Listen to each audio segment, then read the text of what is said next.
Loren Eiseley's home life was difficult, and he needed a place to get away to.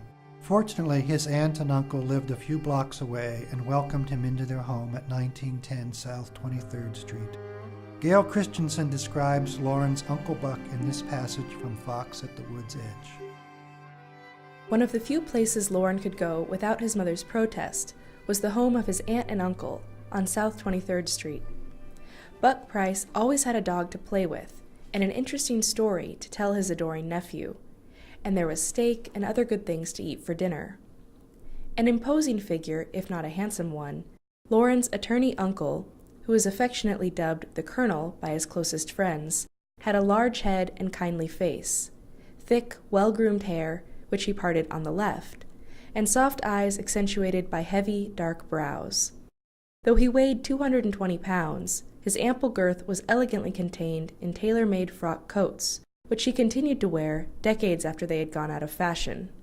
The high collars that circled Buck's thick neck were heavily starched. The knot of his silk tie was always adorned with a golden stick pin. He never appeared in public without a boutonniere. The flowers, like the imported cigars he smoked non-stop, were special ordered by the dozen. Generous to a fault, Buck contributed to every worthy cause in the city. At Christmas, he loved to don a Santa Claus suit and visit the houses of his neighbors, seeing to it that every child received at least one gift, sometimes 2 or 3. In his autobiography, All the Strange Hours, Loren recalls when he was a teenager and slept on the back porch of Uncle Buck's house. In that day, I had one bit of fortune which I will never forget. My uncle and aunt were childless.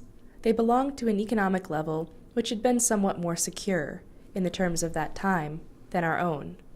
I was welcome in their home.